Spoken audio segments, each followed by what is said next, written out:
नमस्कार दोस्तों, स्वागत है आपका आज के मुख्य समाचारों में। दोस्तों यहाँ पर आपको देखने को मिलेंगी सुबह से लेकर शाम तक की तमाम बड़ी खबरें मुख्य समाचार ब्रेकिंग न्यूज अपडेट्स के रूप में। तो दोस्तों आप सभी लोगों से रिक्वेस्ट है इस वीडियो को ज्यादा से ज्यादा लाइक और शेयर करें।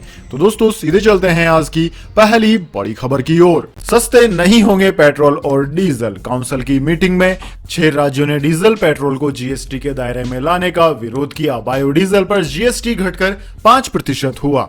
जी हाँ दोस्तों, लखनऊ में जीएसटी यानी कि goods and service tax council की 45वीं बैठक खत्म हो गई। बैठक में पेट्रोल डीजल को जीएसटी में शामिल करने को लेकर चर्चा हुई। 6 राज्यों ने पेट्रोल डीजल को जीएसटी के दायरे में लाने का विरोध किया। बैठक के बाद देर शाम वित्त मंत्री निर्मला सीतारमण ने प्रेस कॉन्फ्रेंस किया। उन्होंने बताया कि जीएसटी काउंसिल की बैठक में शुक्रवार को कई बड़े फैसले लिए गए। कैंसर मेडिसिन पर जीएसटी 12% से घटाकर 5% कर दी गई है। रेमडेसिविर और हेपरिन पर 5% जीएसटी लगेगा। कोरोना की दवाइयों पर टैक्स छूट 31 दिसंबर तक बढ़ा दी गई है।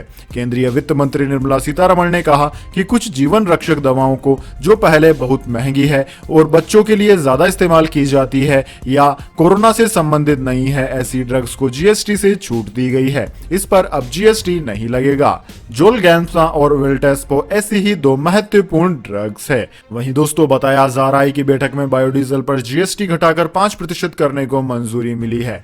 मेटल पर जीएसटी 5% से बढ़ाकर 18% कर दिया गया है। बैठक को लेकर वित्त मंत्री निर्मला सीतारमण ने प्रेस कॉन्फ्रेंस भी किया। इससे पहले पेट्रोल डीजल को जीएसटी में दायरे में लाने के नाम पर कई राज्य इसके विरोध में खड़े हो गए थे। उत्तर प्रदेश, महाराष्ट्र, कर्नाटक, झारखंड, छत्तीसगढ़, केरल समेत ज्यादातर राज्यों ने पेट्रोल और डीजल को जीएसटी के दायरे से बाहर ही रखने को कहा है। ऐसे में यह प्रस्ताव खारिज हो सकता है। वैसे दोस्तों अगर पेट्रोल और डीजल को जीएसटी के दायरे में लाया जाए तो पेट्रोल 28 रुपए और डीजल 25 रुपए तक सस्ता हो सकता है।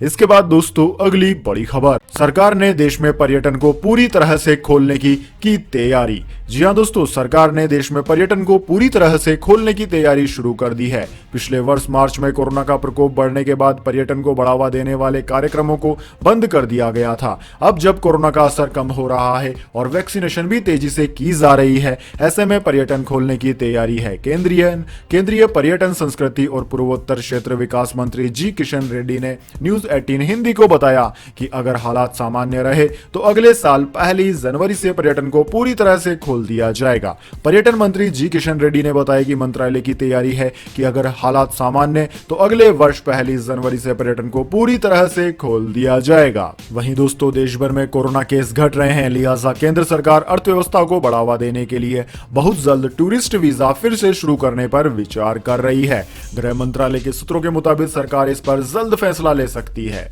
इसके बाद दोस्तों अगली बड़ी खबर, प्रधानमंत्री मोदी के जन्मदिन पर कोरोना वैक्सीनेशन का नया रिकॉर्ड। पहली बार लगे 2 करोड़ से ज्यादा एक दिन में टीके। जी हां दोस्तों, प्रधानमंत्री नरेंद्र मोदी के जन्मदिन के अवसर पर देश ने वैक्सीनेशन अभियान में नया रिकॉर्ड कायम किया।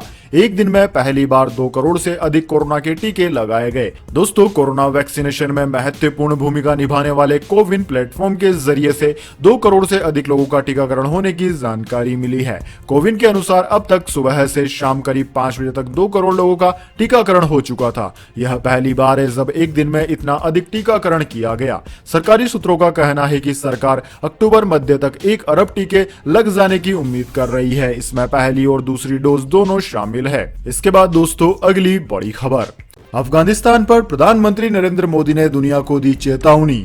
बोले मान्यता पर सोच कर लें फैसला। जी हां दोस्तों, प्रधानमंत्री नरेंद्र मोदी ने अफगानिस्तान के हालात और दुनिया में बढ़ रहे आतंकवाद के खतरों के बारे में एक बार फिर दुनिया को चेतावनी दी है। प्रधानमंत्री ने कहा है कि अफगानिस्तान के घटनाक्रम का असर सभी पड़ोसी देशों पर पड़ा है, इसलिए आतंक के खतरों से निपटने के लिए क्षेत्रीय फोकस और सहयोग को बढ़ाने की जरूरत है। संघाई कोऑपरेशन ऑर्गेनाइजेशन के वर्चुअल सम्मेलन SCO समिट 2021 को संबोधित करते हुए पीएम मोदी ने अफगानिस्तान के हालात पर बोलते हुए कहा कि वहां सत्ता परिवर्तन समावेशी नहीं है और परस्पर बातचीत से हुआ है, इसलिए उसकी स्वीकार्यता पर सवाल उठते हैं। उन्होंने कहा कि अफगानिस्तान की सरकार में महिलाओं और अल्पसंख्यकों समेत सभी समाज का प्रतिनिधित्व महत्वपूर्ण है, इसलिए अंतर्राष्ट्रीय समुदाय नई व्यवस्था की मान्यता पर सोच विचार कर ही सामूहिकता से फैसला ले। प्रधानमंत्री मोदी ने कहा कि भारत इस मामले में संयुक्त राष्ट्र की केंद्रीय भूमिका का समर्थन करता है।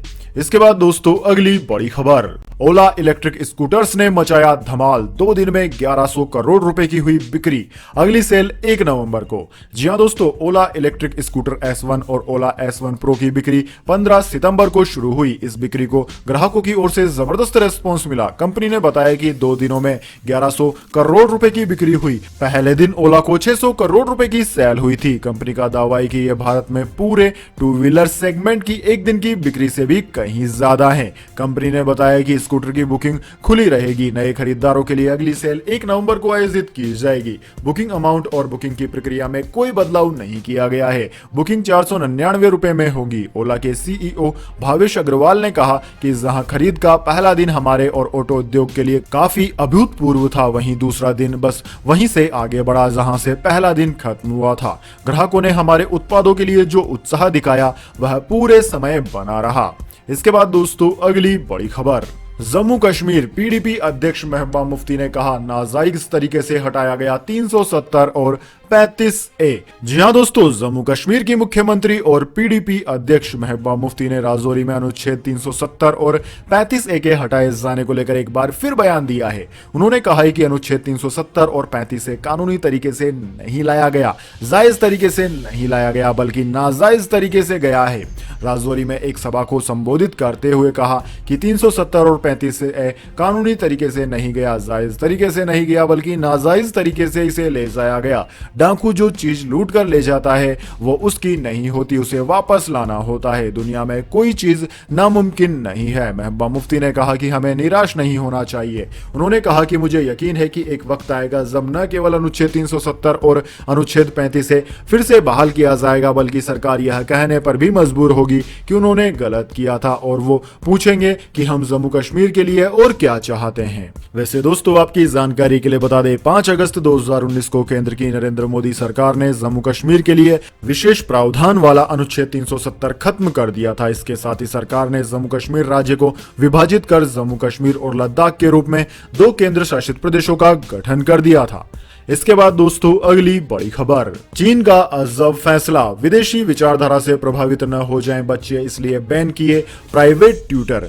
जी हां दोस्तों, चीनी सरकार ने अपने एक और फैसले से तानाशाही और सनक का परिचय दिया है। देश की कम्युनिस्ट सरकार ने हाल ही में प्राइवेट ट्यूटर्स को यह कहते हुए बैन कर दिया कि इससे बच्चे विदेशी विचारधारा से प्रभावित हो सकते हैं। अब इसे लेकर देश भर में अभिभावकों ने सरकार के खिलाफ प्रदर्शन शुरू कर दिया है। विशेषज्ञों का कहना है कि चीनी सरकार ने यह निर्णय प्राइवेट सेक्टर पर निगाह रखने और सरकारी स्कूलों को बढ़ावा देने के लिए किया है, लेकिन इसके पीछे की मंशा यह भी है कि अगर बच्चे सिर्फ सरकारी स्कूलों में पढ़ेंगे तो वो वैसा ही सोच सकेंगे जैसा चीनी सरकार चाहती है। यानी चीनी सरकार की मंशा छोटे बच्चों के मस्तिष्क पर कंट्रोल करने की है। हांगकांग पोस्ट नाम के अखबार ने कई एक्सपर्ट से बातचीत कर चीनी सरकार के निर्णय की तह तक जाने की कोशिश की।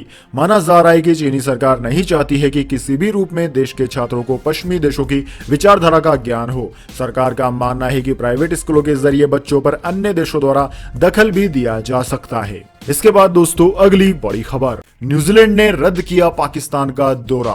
पहला वनडे शुरू होने से 30 मिनट पहले लिया फैसला। पाकिस्तानी प्रधानमंत्री इमरान खान की कोशिश भी हुई फेल। जी हां दोस्तों, न्यूजीलैंड क्रिकेट टीम ने सुरक्षा कारणों का हवाला देते हुए पाकिस्तान का दौरा रद्द कर दिया है। कीवी क्रिकेट बोर्ड ने रावलपिंडी में पहला वनडे शुरू होने से 30 मिनट पहले ही यह फैसला लिया। इस दौरे पर 3 वनडे और 5 T20 मैच खेले जाने थे।